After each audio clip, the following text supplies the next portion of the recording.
County, Southeastern Guilford County, Northwestern Chatham County until 3:30 p.m.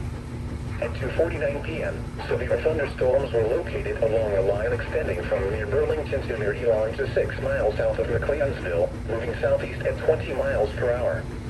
Hazard, 60 miles per hour wind gusts and quarter-size hail. Source, radar indicated. Impact, hail damage to vehicles is expected. Expect wind damage to roofs, siding, and trees.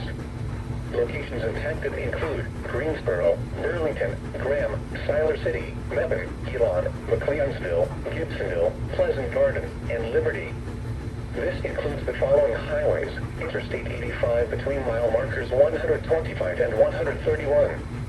Interstate 40 between mile markers 132 and 155, and between mile markers 222 and 226.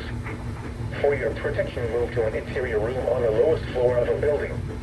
Repeating, a severe thunderstorm warning has been issued until 3:30 p.m. for the following counties in North Carolina: Alamance, Chatham, Guilford, Orange, and Randolph.